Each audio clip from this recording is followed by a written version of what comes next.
I'm Kelly Loosli. I'm the head of the animation program at BYU. And I'm going to try to be quick so that I can let more interesting people talk.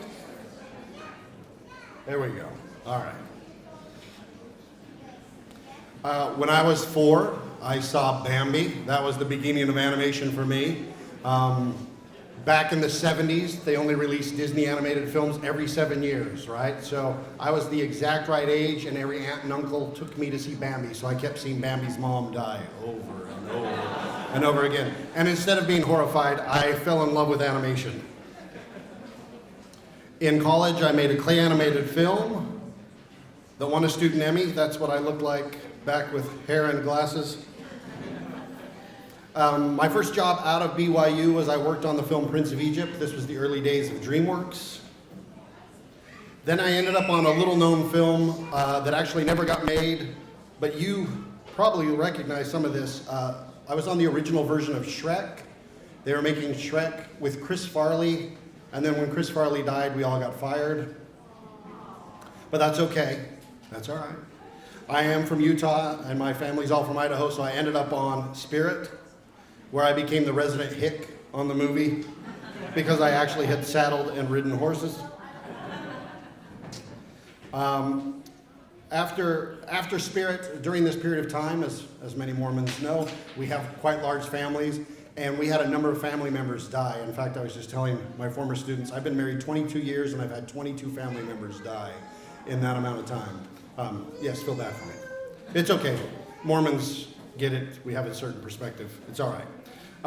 So then I came back to Utah, and we set up the animation program, and at that time it was 2 faculty.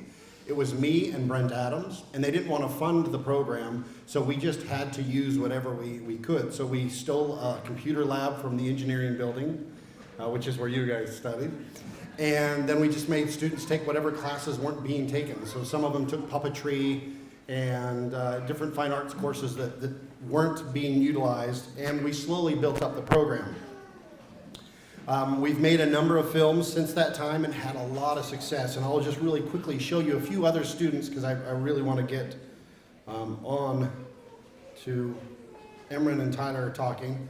Hiram Osmond's probably one of the more successful alums from BYU. He was the head of animation on Moana. Many of you will probably recognize the little snowman from Frozen. He was the head of animation on that character, and it was modeled after one of his sons, who he says is obnoxiously optimistic. So Hiram has since left.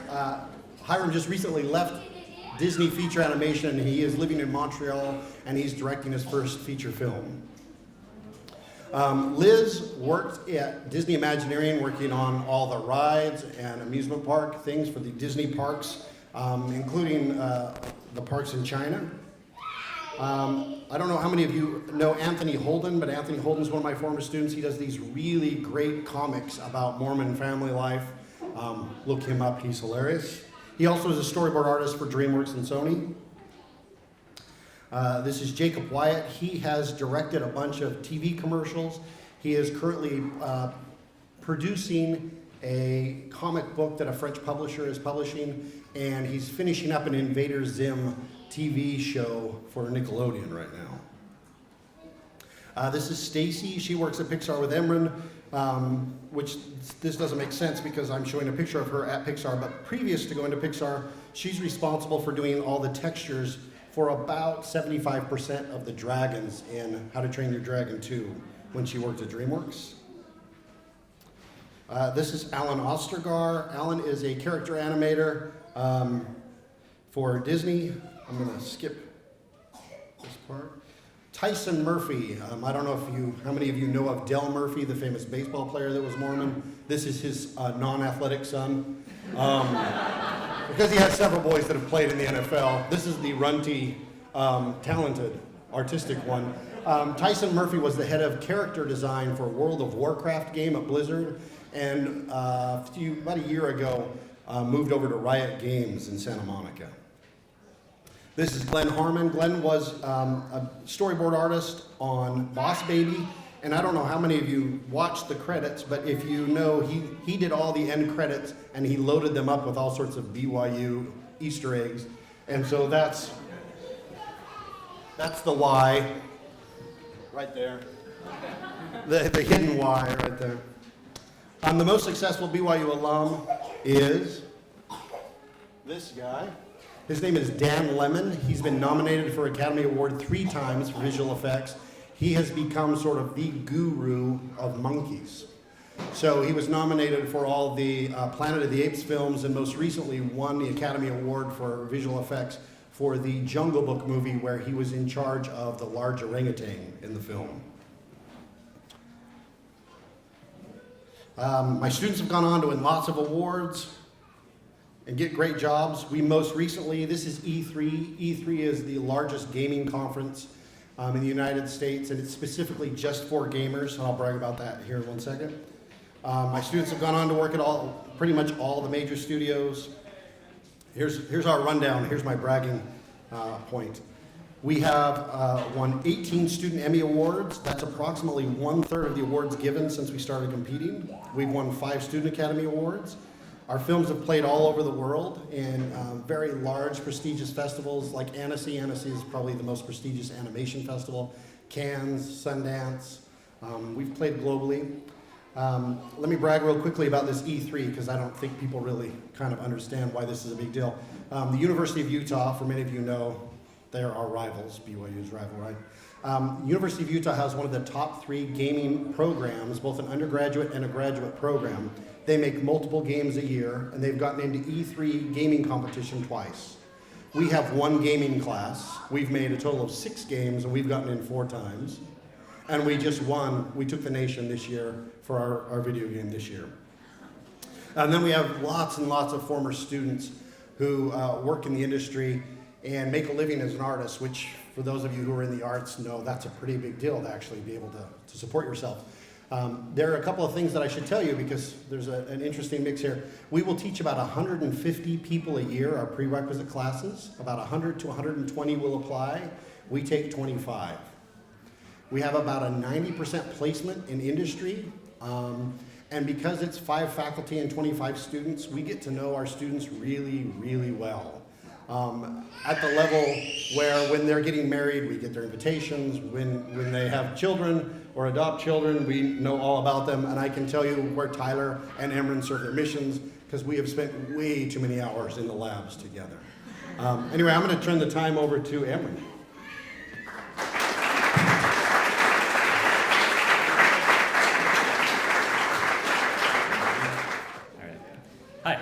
I'm Emron Grover.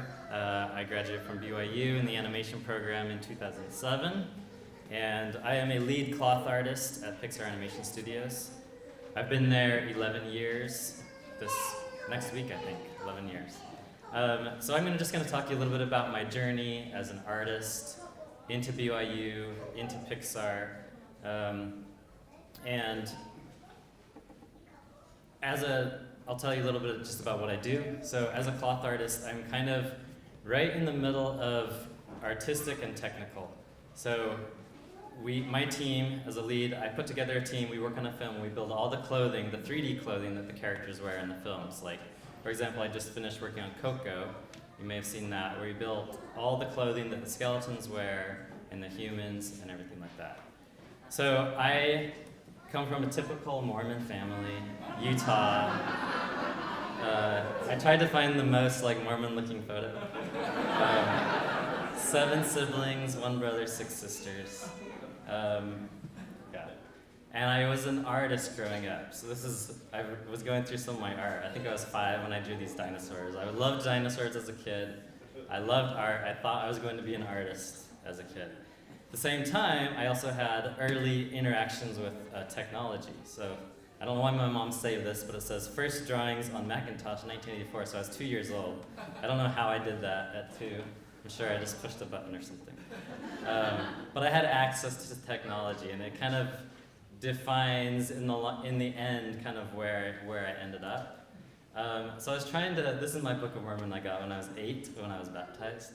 I was trying to just think back of how I got into animation, really what was my, where I started and all that, and here's some animation for you. I was looking back and trying to just I found my first animation that I ever did, and it happened to be in the Book of Mormon, right there at the top. So I think I was about 8 or 9 when I did that. And I think it gives a lot of people here hope that they could be a Pixar animator, because I'm not very good.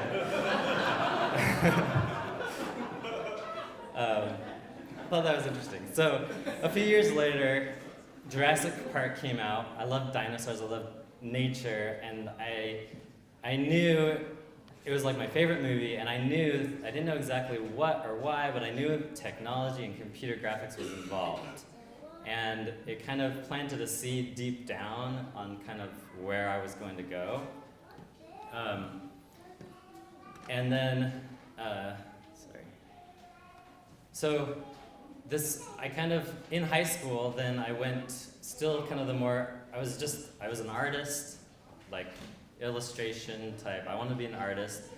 But deep down, I kind of knew also that there was this kind of computer side that was interesting, and we got a 386, which was an old school computer. At that time, when I was like 16, it was super fast.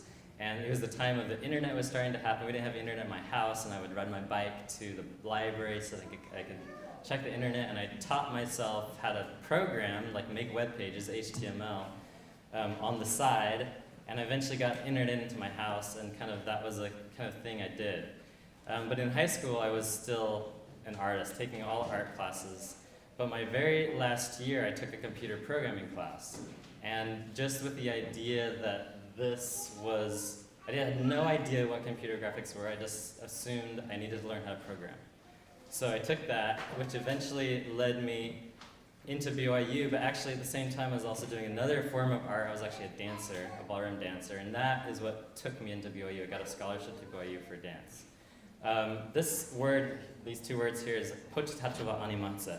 That is Czech. I served my mission in the Czech Republic, and that is Czech for computer animation. And the reason it's interesting is after my first year at BYU, I took all programming classes. I was going to be a computer programmer. And a year in, I decided I did not want to do this for the rest of my life. So I decided before I left on my mission, I was going to go back into art, and I tried to find the one thing I knew that was there that existed was graphic design, which is art and computers. And so that's what I was going to do. I left on my mission, but on my mission, I told everybody I was studying computer animation, even though I wasn't. But it just it's interesting just because there was something deep down in there that just knew that's where I was going and I wanted to do, even though that didn't exist. What I didn't know was, while I was on my mission, the BYU animation program the foundation was laid, and just as I was getting back was when it really broke out. So I took my so I got back from my mission a week before school started. I went to BYU, and 2 days before school started, I met a friend, and he said he was studying animation. And I was like, animation? That's what I'm studying, but I don't know it. So that's the first time I heard about the animation program. 2 days before school started, I signed up for a 2D animation class, a 2D hand-drawn animation class, and my professor was Ryan Woodward, an incredible animator. And I just want to show you a piece of his animation here. It's a 3-minute clip. You may have seen it, but it's a huge inspiration to me, especially as a dancer. It's a dancing piece, but this was my first, the man who believed in me, who got me into the animation program at BYU, who I owe a lot to.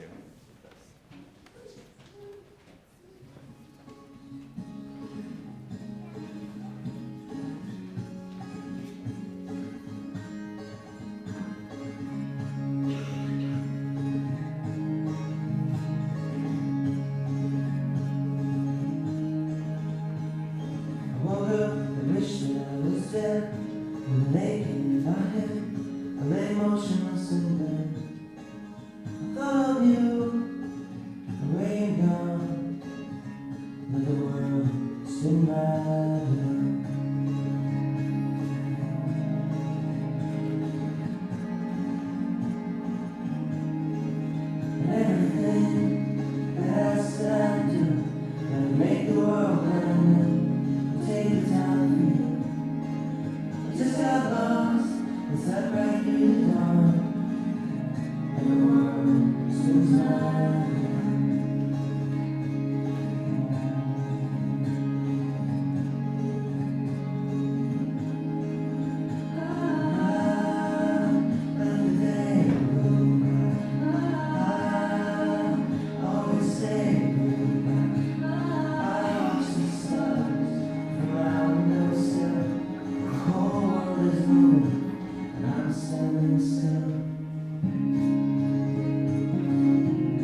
Beautiful.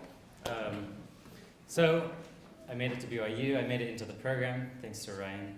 I think if I had been Kelly's student, he wouldn't have let me in.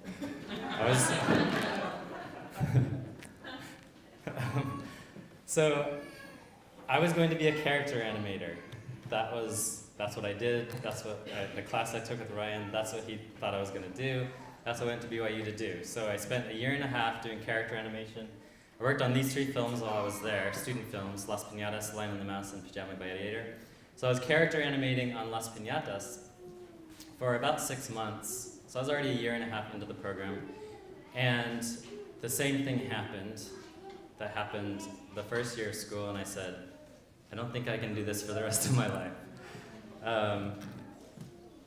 It was just not challenging enough to whatever side of my technical brain that was firing. And so I stepped back and I wanted to change kind of the direction. And when I was in my very first semester, I had to do like a 3D like effects project, like do like fire or smoke or explosion or something like that. And I wanted to do this piece of cloth like floating in the wind, and my professor, the other professor, Brent Adams, told me I couldn't because it was too hard.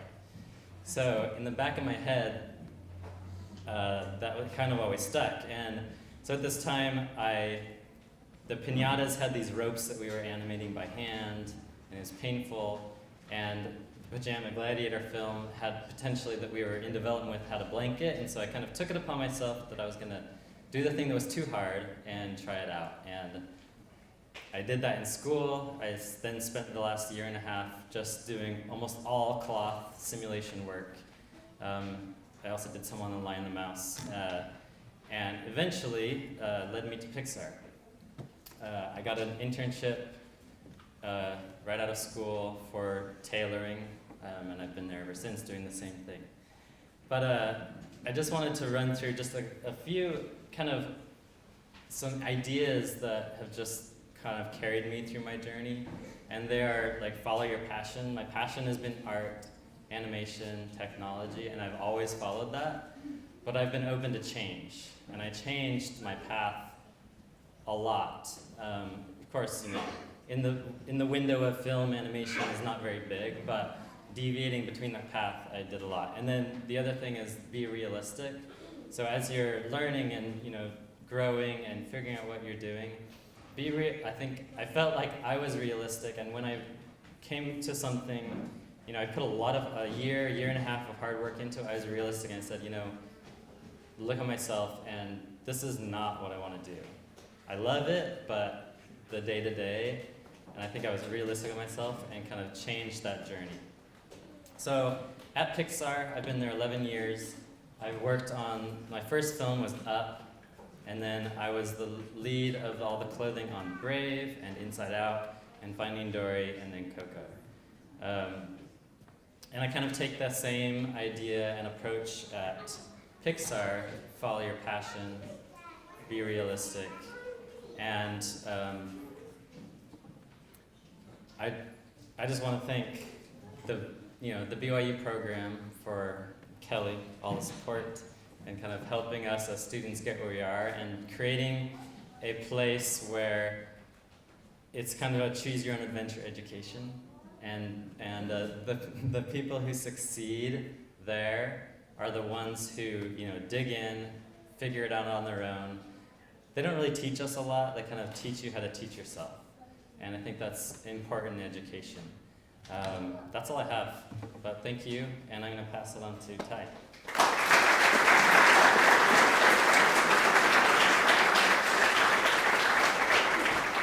Hey guys, I'm really excited to be here. That was awesome. I really appreciate hearing Kelly and Emron talk about their journeys, and it's interesting because we found out just before this we have all these things in common that I didn't realize, like soccer, World Cup's going on right now. I love Jurassic Park. I didn't know. I guess we all did, but it's really cool. And I owe so much to Kelly Loosli. He like kind of took me under his wings after I started the program. He's kind of tough at first when you first meet him, and like Emron said, that was the first class I took in animation, and I was pretty scared. I didn't think I was going to be able to go forward, but he really was a huge part in what happened with me, so I'm very grateful for that, and I'll talk more about that in a second. So my name's Tyler Carter. You can call me Ty, and art happens to be in my name, and that's pretty cool, right? Yeah. When I realized that, I ran into my wife was in the kitchen. I'm like, "You're not gonna believe this," and she's like, "What?" And I'm like, "Art is in my name. It's awesome."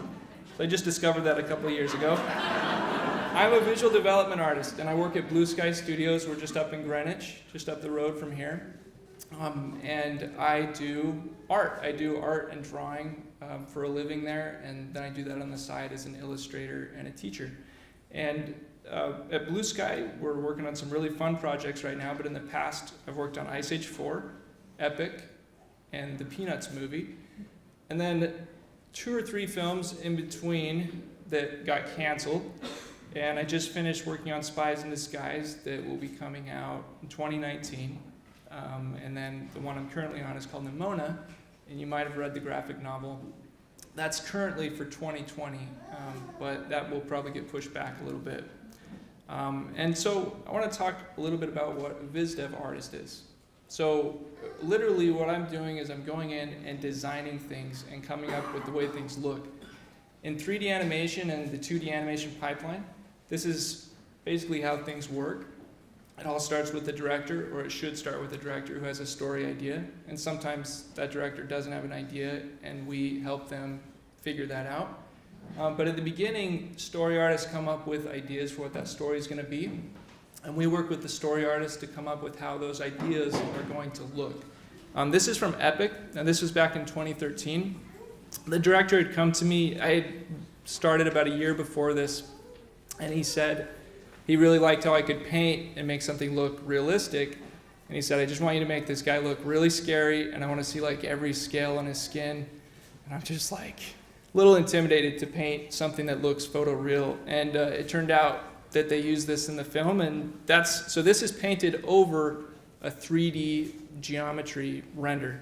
And then it's just painting in Photoshop. And then just other environments from the films, color keys, other color keys and process. So I want to step you through this. This is just a step-by-step of my process and how I think about things. I usually start with shapes, and then I start working out my color.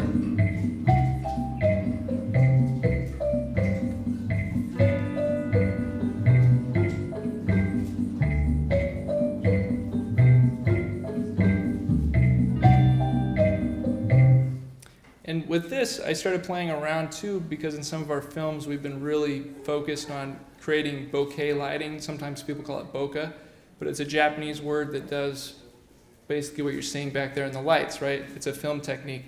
So I've been playing around with that in some of my personal art, and you can see just some of these other paintings, other things that I do in some of my classes.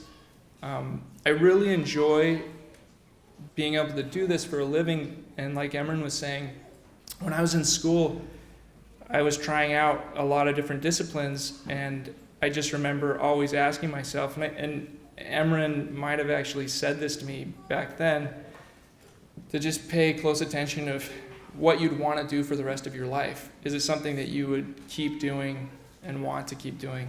And so I try to always ask myself that, and just paying attention to, whether I like something or, is it kind of hard? So I want to talk just briefly about how I became a viz dev artist. When I was a little boy, I really liked to paint. I really liked to draw. I was obsessed with dinosaurs. And so when Jurassic Park came out, we didn't even plan this, but it totally changed my life. Like, it was amazing. And I remember when the movie came out, I was completely ready to go see it, and my parents wouldn't let me go because it was PG-13. And I was 8 or 9. And, after you're baptized, you want to stay clean, right? So they were like, you better not go. They said, we're going to go see it first, and then we'll let you know if you can go. And they waited about 3 weeks, and we were visiting our family in Utah and went to a theater on State Street. I don't know, I think it used to be some weird restaurant. But I remember the theater and everything. I think it's been shut down since. And this was a pivotal moment in my life, and I remember seeing it and being like, I want to make movies. I want to do that. And I remember seeing Steven Spielberg in the Oscars. He had won for Schindler's List and for Jurassic Park for, the visual effects. And I thought that was so amazing. And so I kept pursuing art, and I got really involved with everything I was doing in high school. I applied for a lot of different things. This is from the Sterling Scholars from Utah, and I was looking down this list and realized one of those people also was in the illustration program when I was there. So this is the path, and this is just a visual representation. I went to Alta High School. When I graduated, I decided to serve a mission, and I was called and ended up going to Fort Worth, Texas, Spanish speaking. Then I went to BYU, because of course it's God's university, and why go anywhere else? You didn't think you'd be seeing any nudity today, but see everything in animation. I went to BYU, got into the animation program, got an internship at Walt Disney Feature Animation, came back to school, got an internship to Pixar, and then I got hired out of school to go to Blue Sky. Now that sounds pretty straightforward and easy, but I want to tell you the real story. It was a little bit more like that, okay? So let me tell you what happened in between each of these benchmarks, okay? Graduated from high school, I get my mission call. It's to Venezuela, to Caracas, and that's in 2004. Now, if you remember, back in 2004, there was a lot of turmoil over there, and they thought that the missionaries might be with the CIA or something. So I was actually reassigned, and I went to Fort Worth, Texas, Spanish speaking. And that was really a change of plans. And Emron mentioned, in his advice at the end, being willing to kind of roll with the punches, be ready for change. And I remember when I found out that I was staying in Texas, I was like, I think this is going to be a theme for my life, and I think it's really good advice for anybody. I wanted to go to Art Center, and my dad checked the prices and said, there's no way, you better find another school. But then he found BYU, right around that time that Emron brought up, it was kind of growing. When he got back from his mission, I saw some of the things that Emron had been working on when I was, getting back from my mission, and decided I would go to BYU. And so I applied and got in, and then just a really interesting thing, and I'm excited that I can talk to you about this, because I can never tell anybody about this LDS edition of this story.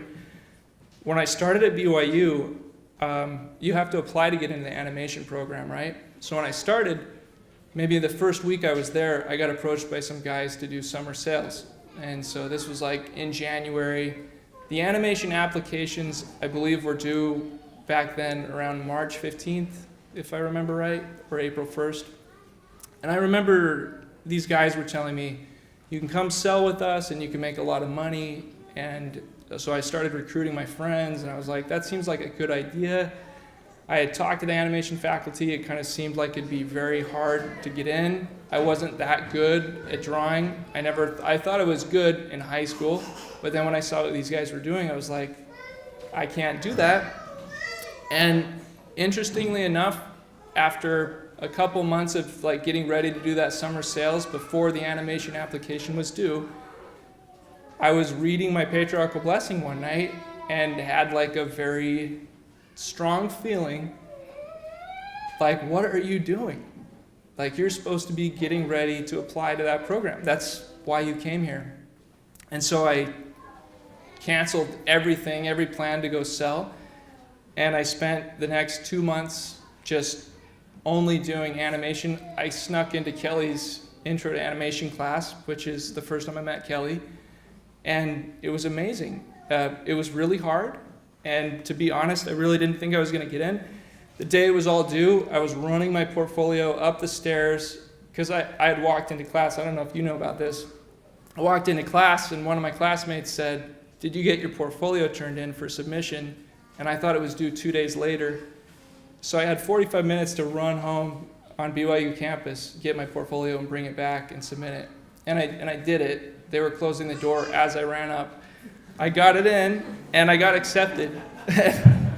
Yeah, and it was crazy. Now, this is where things get really interesting. So I didn't do the summer sales. The next year, going through BYU, the animation program, we try a lot of different things, like Emron was saying. I tried rigging, I tried all these different things in the pipeline. Rigging, materials, animation, lighting. And I decided I really like to paint, but these guys had good advice to have a technical and an artistic, everything's artistic, but to have a distinctive, two-choice option, go in both directions. And I decided this first year I was going to try everything, and I was going to try my best, and I was just going to see where things land, and I just wanted to get an internship. And I really wanted to get one at Avalanche, but they rejected me. And then I had an interview with Pixar, but they called, and I'm not kidding, they called on April Fools to do the interview. And I thought it was my roommates playing a practical joke on me. So I butchered that phone call. And I'm not kidding, they really called on April Fools. So that didn't go very good. And about that time, I was just trying to figure out how I'm going to roll with the punches, right? What am I going to do? And I decided I'll just stay on campus and work. And then one day I got a call from Disney, and they called and said, we'd like to offer you an internship. And it was a huge change and amazing, and it totally changed the trajectory of everything for me. So just to give you an idea, with the next year when I came back before I got accepted to Pixar, I got rejected by DreamWorks, I got rejected by Sony, I got rejected by Disney after having interned with them the year before, but then I got accepted to Pixar. So I went to Pixar, had a great time there. I got to work as an intern on Toy Story 3 and Cars 2, and then the next year I got rejected when I was graduating by DreamWorks, Sony, Walt Disney. Leica made me an offer, and Blue Sky made me an offer, and I decided to go with Blue Sky. The point of all this is there's a lot of change.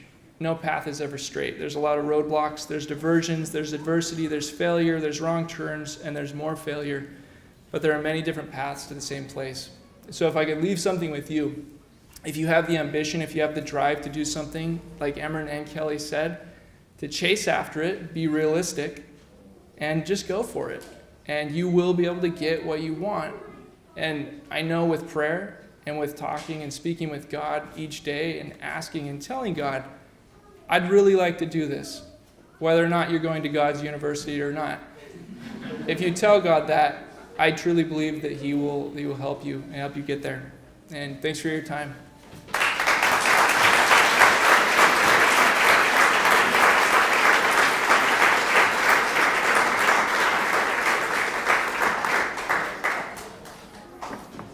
Thanks so much to Tyler, Emron, and Kelly. We're going to invite all three of them up. We're going to do about 15 minutes of questions and answers from the audience. So, hey, Brent, do you have any? Yeah, we have a question right here. All right, so I'm a father of 4 children. 2 are in high school. So my question to you, my daughter is very passionate. She loves drawing and artwork. So what advice do you have for a sophomore in high school? You guys want to fill it? I would say to just draw as much as you can, and that includes tracing pictures and figuring out what makes something look good. I think if I could go back in time, if there's one thing that I wish I would have done, I wish I just would have sketched more when I was younger. I jumped to painting really early, but I think sketching helps a lot.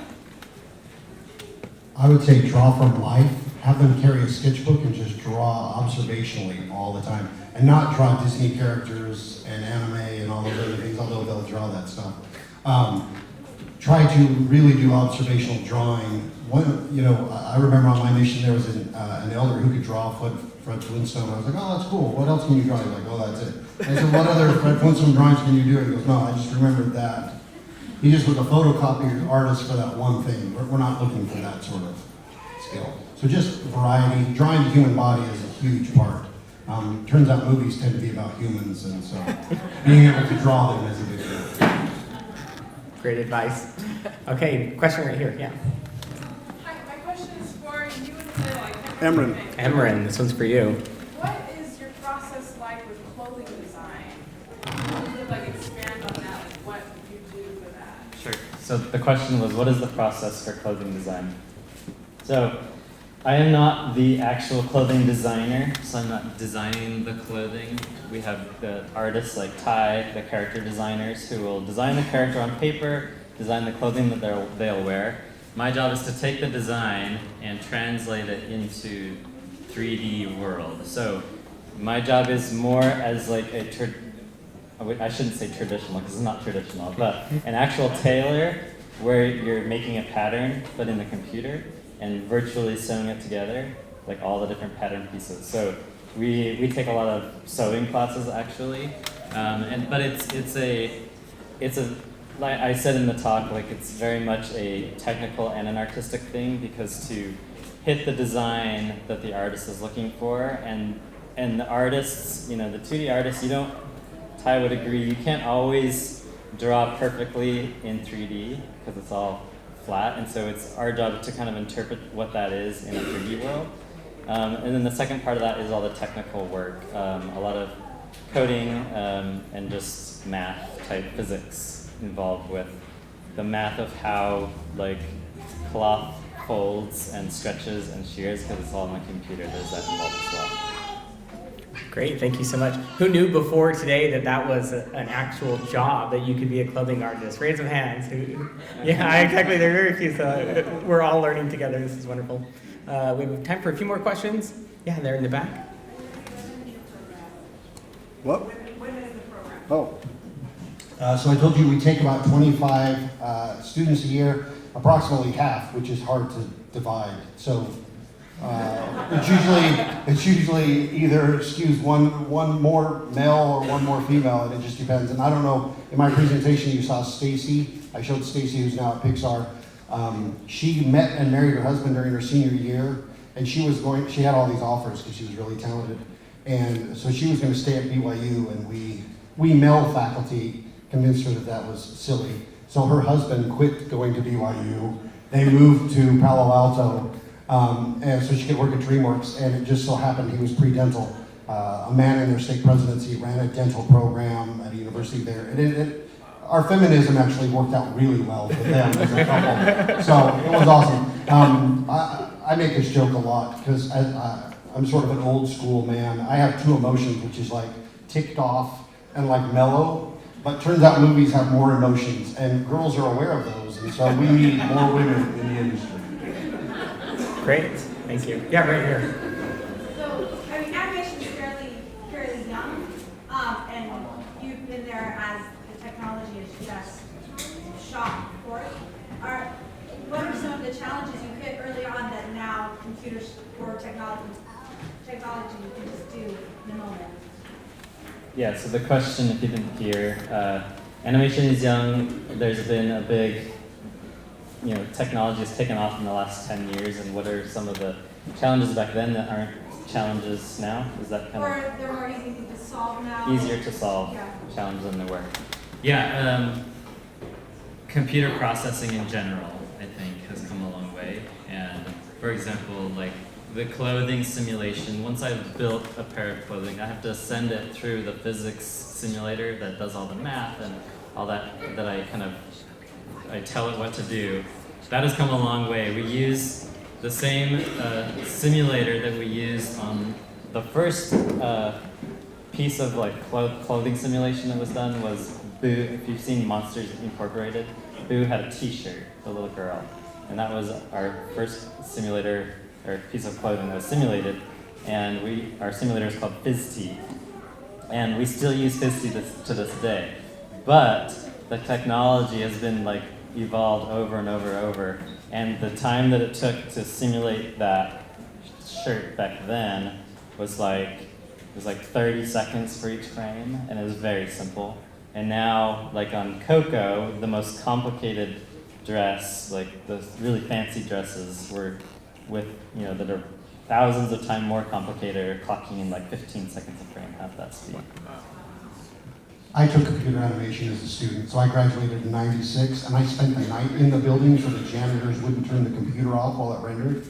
And it took 12 hours for me to render a 4-second clip, and you could render it on your phone in real time now. So as a follow-up to that, how do you find the challenges of maintaining an expertise with an ever-changing world of technology? I think design, no matter what you're doing, good design will always be needed.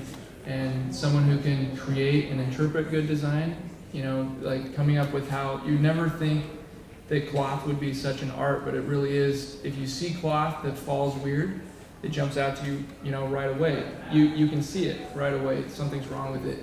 So good design, it's perpetual. It will never go away. And so, your question about what should your daughter do right now, the earlier that you start understanding what makes something look good and what makes something look bad, the faster you get there, I think. Great. From a technology standpoint too, it's a little bit like when the kids do double dutch, hopscotch, with the jump ropes, right? They're doing that. The biggest challenge is getting in, right? You gotta jump in and get into the ropes. And then once you're going, you're kind of growing with technology. The problem would be is if you took a several-year hiatus and then had to try to come back in. But these guys have been working in the technology out as it's continuing to evolve, and so the hardest part is the getting in part. Great. We have time for probably one more question right here. I'm sorry, so do you guys also do hair, long hair? Yes. One of my really good friends who was at BYU with me at the same time is at Pixar, has been there at the same time, and he's a groom artist at Pixar, so he's done all sorts of grooms, and his name is Ben Porter. I've done some work with hair as well, but yes, hair is very complicated, very similar as far as clothing actually, very artistic, but also very technical.